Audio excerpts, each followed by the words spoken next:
Chapter 24. Tables Turned. Aboard the frigate Kailasha, Araj Zilfalin directed the Destican forces in battle. All ships, report in! Kailasha, this is Ambika. We have reached the planetoid science vessel, but have been engaged by ground-to-space missiles, unable to proceed. Kumari here. We are on your starboard and staying with you, Kailasha. This is Manas. We have lost contact with our team aboard the Caravaneer vessel. We are sending Pranav to investigate. Araj paced the length of the bridge, thinking hard. Ambika, Kumari, Manas, and Pranav were accounted for. Where was Sayana? He had entrusted the vessel to Paranold for the boarding operation. Sayana should still be latched onto Marathon's hull. Sayana, report! Answer me at once! Araj called into the radio.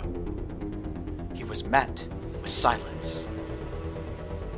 Aboard the Marathon, a Destican military officer tried to take charge as soon as Paranold fell. Order! I will have order! Kalis Dalvengir shouted. Someone examine the shaman! Tell me whether he is dead! A group of Destican soldiers grabbed Ino and roughly pulled her away from Paranold. Then they tried to pull Shaman Paranold to his feet. The shaman proved to be completely unresponsive. He did little more than breathe, and his eyes stared blankly forward, glassy and unfocused. She has done something to him, one of the Desticans said. He is like the living dead.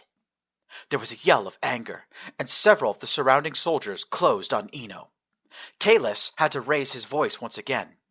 He knew that assaulting a shaman, causing harm to him, was a very serious offense deserving of the most severe punishment. But Prince Araj had issued special orders.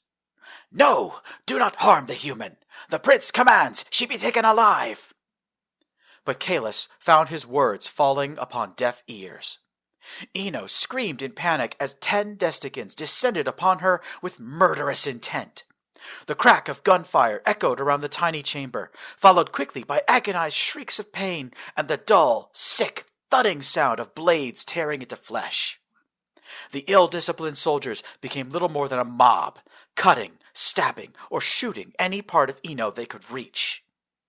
Starting in the center of the group, then working its way outwards, a cry of confusion started to replace the furious yelling. What is this trickery? We've been deceived. It is a puppet! Kalis pushed his way into the group. His foot slipped on something he thought was blood until he looked down. Silicone lubricant? Kalis said to himself. Then he looked at Ino's body. Or what he thought was Ino's body. The enemy commander lay dead in a pool of blue and brown liquids, stabbed and shot repeatedly. Looking into her wounds, Kalis could see the metal and wire components of her interior. He could even hear the whirring of exposed mechanical components. On the Kailasha, Araj jumped when his comms officer reported an incoming call from the Sayana.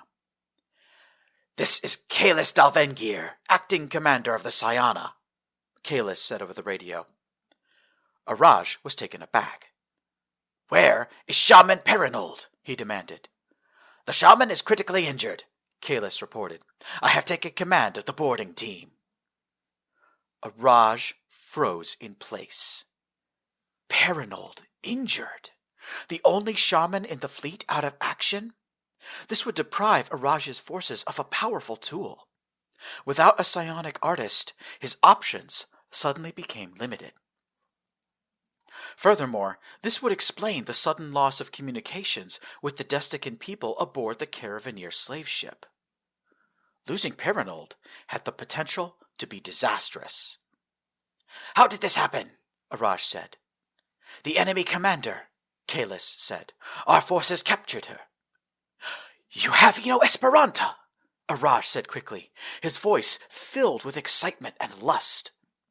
My master, she lured Paranold into using the psionic arts against her.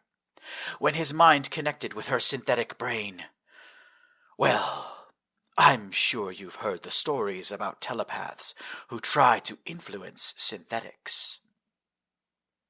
Araj's heart missed a beat. Was he hallucinating? Or did Kalis just try to imply that Ino Esperanta was a synthetic life form? After she injured the shaman, she was put to summary execution, Kalis concluded. The synthetic creature is dead. For a few seconds, there was a tense silence on the bridge, while everyone looked at Araj. This was too much to take in. Ino was dead? And she was a synthetic? No, it could not be true. Araj cast his mind back to that night, 2 years ago, when Shaman Paranold had used the psionic arts to create a telepathic link between Araj's mind and that of Ino.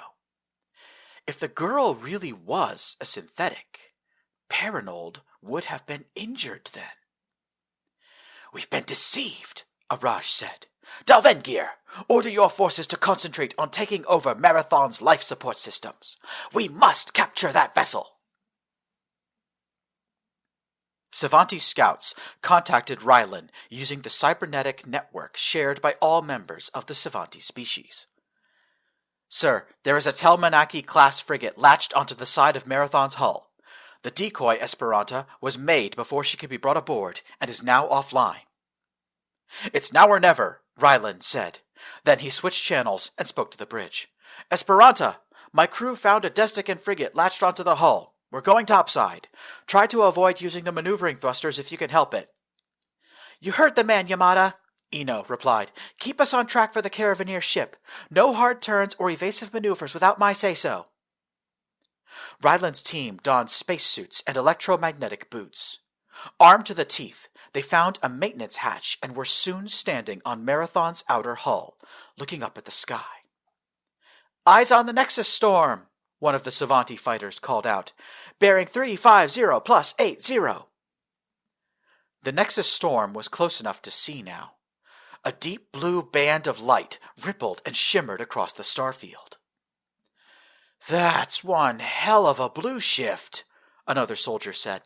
It's probably moving faster than we thought.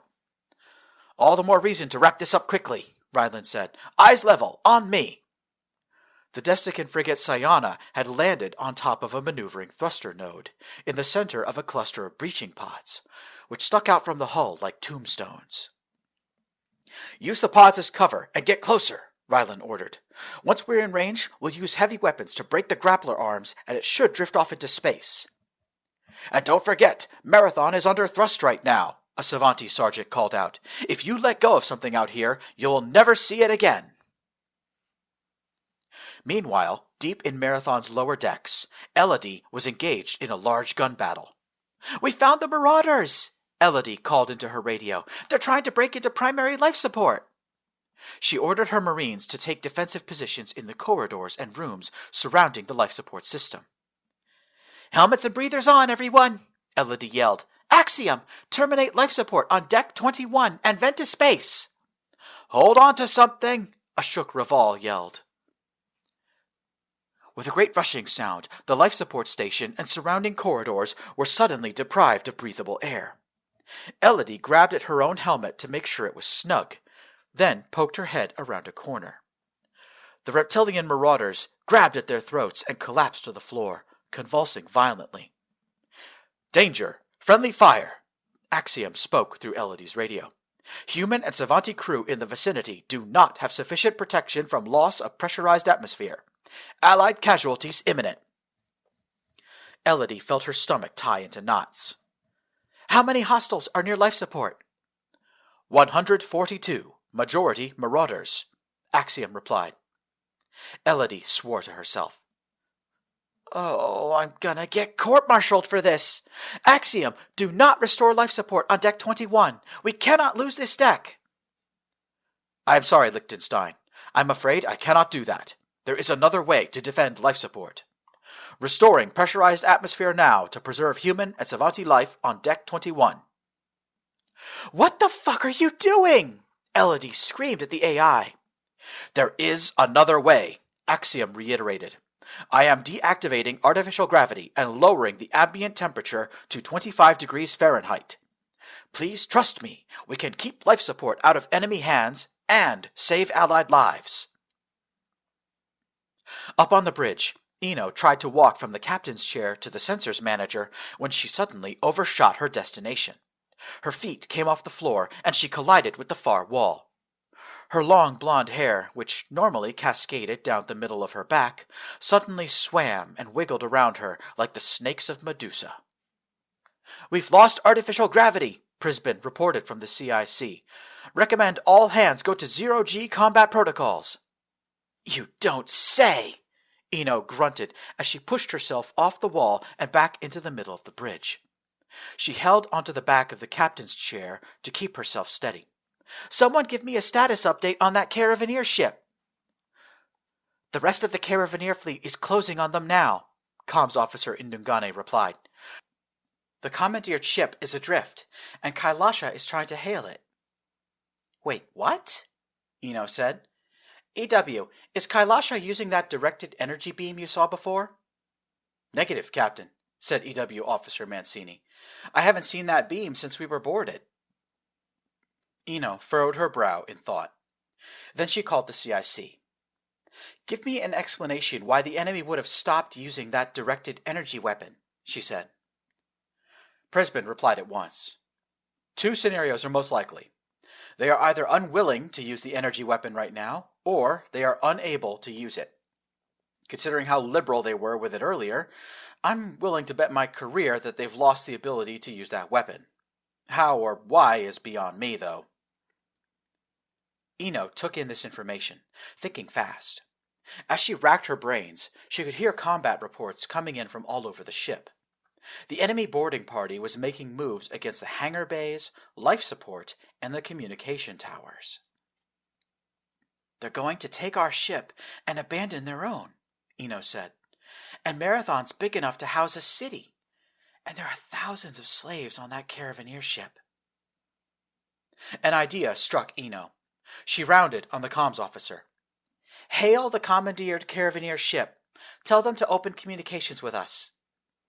Ndungane nodded and started transmitting. Caravan Galleon, this is the Coalition warship Marathon transmitting in the blind. If you hear this transmission, respond immediately. There was a pause for a few moments. Then Ndungane looked at a pop-up message on her computer terminal. Captain, over here. The ship responded. They're asking for a video conference. Ino positioned herself in front of Ndungane's computer so that the built-in camera could see her. This was the moment of truth. Ino was finally going to learn the result of the slave revolt that had caused this one ship to behave erratically. Could it turn the tables on this chaotic battle? I am Captain Ino Esperanta of the Coalition warship Marathon, Ino said. With whom am I speaking? A video appeared on the screen. It was a live feed from the bridge of the Caravaneer galleon.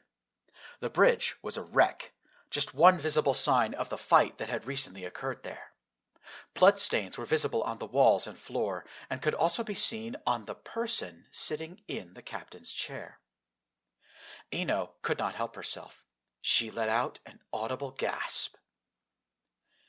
Everyone knew that Destican society was deeply patriarchal, to the point where women were considered non-citizens and often hidden from the public eye. Ino had never seen a female Destican before now, and it took her a moment to understand just what she was seeing. Female Desticans were slimmer than their male counterparts, but just as tall. They also had curved horns growing out of their foreheads, but their horns were extremely short, extending only a few inches above the skull. The Destican woman stood up from the captain's chair, revealing that she was dressed in an ill-fitting and blood-stained officer's uniform, which was almost certainly stolen from the ship's previous commander. My name is Nagini. I am the chief chainbreaker, and I speak on behalf of the free people, who have sworn an oath to die before being slaves again. We require assistance, and clearly you do as well. Perhaps we can help each other. Assistance? Ino said. unaware of the fact that her mouth was hanging open. "We face mutual danger," said Chainbreaker Nagini. "Desticans, the Caravaneers, and the coming storm. Together, we stand a better chance to survive." Aboard the Vivarium, Azarin felt a growing sense of elation. The first modified torpedoes had made impact with the Sanctuary Moon, and the Astro Creation system was already working. Starting at each point of impact, the liquid mantle was showing increased activity and the earliest warning signs of future volcanic action. Crucially, the world's magnetic field was starting to grow in strength. "It's working!" Azarin breathed in awe. "All of my research and study, I do believe it's going to pay off." The toxic world below was now visibly starting to transform. Azarin could see, without the help of sensors, that the noxious clouds were changing. The color of the oceans had shifted a little, and certain details about the landmass was also noticeably different. Most crucial of all, the altitude at which Aurora formed had changed. The all-important magnetic field was strengthening. 23 torpedoes remain in orbit, Delegate announced. "That Destican frigate is still out there, but our friends seem to be handling it." 2 more ground-to-space missiles suddenly broke out of formation, leaving Vivarium to chase the enemy one more time. The frigate Ambika broke off its attack run, launched anti-missile decoys, and fled to a safe distance. "Only 4 of those missiles left," Delegate told Azarin. "We must complete our work quickly." "We have already rushed this process more than it should be rushed," Azarin countered. "Our allies must hold the line." Destiny is hard to meet. He'll hunt you down somewhere along the way. Don't you see we're meant to be the prodigies that came to show the way? 'Cause I don't wanna rule the world alone. None of us can make it on our own. I'm screaming but I cannot hear a sound. The suffocation slowly comes around.